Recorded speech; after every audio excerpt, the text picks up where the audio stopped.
Li gorî agahiyên gîhaştinê me gerek rêxistina PKK hemû deverên ku dibin distê wan de ne cih û deverên eskerî teslîmî dewleta Tirk bikin. Teslîmî Kurdistana Iraqê nakin, ew ê teslîmî dewleta Tirk bikin. Yanî nabêjin ku ev dever ê Kurdistana Iraqê ne, Partî Demokratîk Kurdistan dayî wan di demekî de dema PKK digot Kurdistana serbixwe û azad, lê niha çi devera jê vedikişin didin dewleta Tirk. Ev biryar e. Lê PKK û serkirdeya PKK çawa ku qanûn jî dît yanî Cemîl Bayîk nayê Ewropa, Murad Karayîlan nayê Ewropa. Bi seda bi hezara cinayet distiyê wan de ye werin Ewropa çi? Kî wan bihewînî? Werin kîjan welatên Ewropa dîrekt ew ê dewê li hemberî wan vebe. Ev hemû kesên ku bûne qurbaniyên vê rêxistina hanê, nayên Ewropa ji ber vê ji ber cinayetê ku li Ewropa kirin, ji ber ku cinayetên li welêt kirin li dijî gelê Kurd. Wê li kur bin, ya wê li cem Îranê bin, ya wê li cem malbata Talebanî bin, çend vîleyê wilo ji wan raw bikin, parastî û dewleta Tirk çawa ku xapo diparêze, wan jî biparêz. Tiştekî bivînin heya ku bimirin. Yani heya ku wilo ew jî jiyana wan biqede. Xapo amadekariyê partiyekî dike ji bo ku bibe bingeh yanî. Çawa ku İsmet Önün û Mustafa Kemal CHP çêkirin û piştre cehemîn lê CHP ma Kemalîzm ma, xapo jî niha partiya xwe çê dike. Partiya Komarger a Demokratîk, Cumhuriyet Demokrasî Partîsî CDP niha amadekariya wan dike ji ber ku garantî yanî tune ye apo sînorê heşteyî de ye cehemî geber bû dibe cewrik mewrikî wî hebin yanî. Ê ku vê mesela hanê berdewam bikin, ê ku vê xapandin û sextekariya hanê berdewam bikin ji gelê Kurd. Yani fabrîkeya çi Hesen Xeyrî qurbana Hesen Xeyrî bin.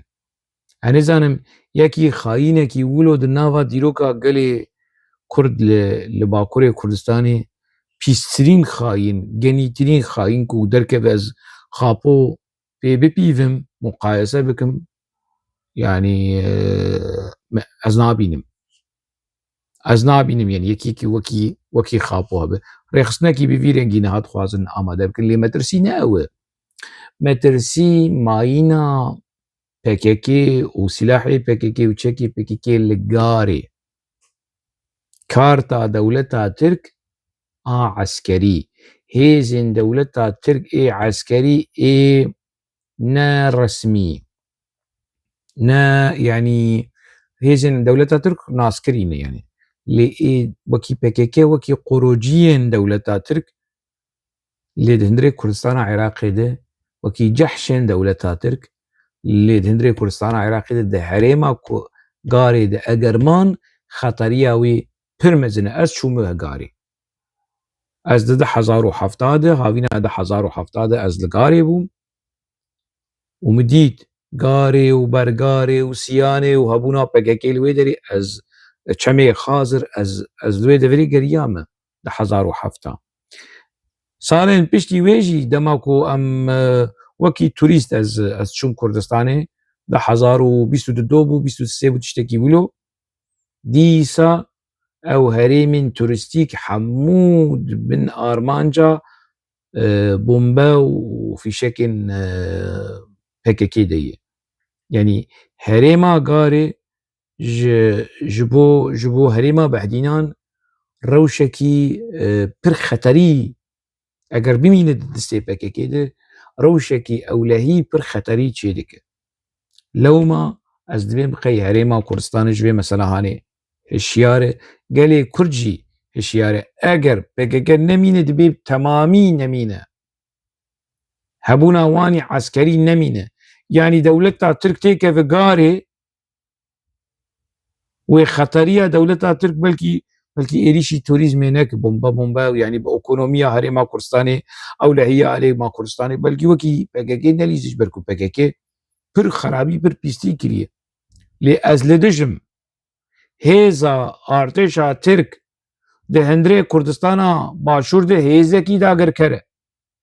Artêşa dewleta Tirk, artêşa dewleta Xapû hêza wanî eskerî li hundirê Kurdistana Başûr hêzekî dagirker e. Hêza PKK jî hêzekî dagirker e. Vêya me berê jî gotî wez niha jî dubare dikim. Ev dibe zelal be yanî.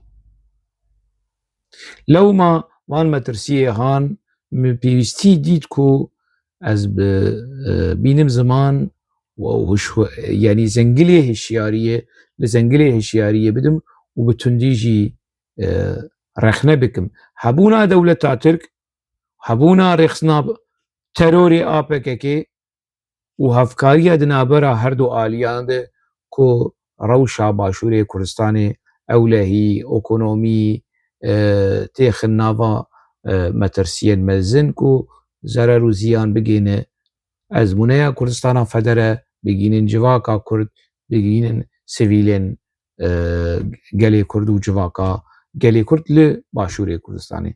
Min pêwîstî dît ku ez vê jî vê nerînê vê hişyariyê jî were parve bikim. Li vir ez têm dawiya vê xelekê heta xelekekî din, mijarekî din di nava xêr û xweşiyê de bimînin.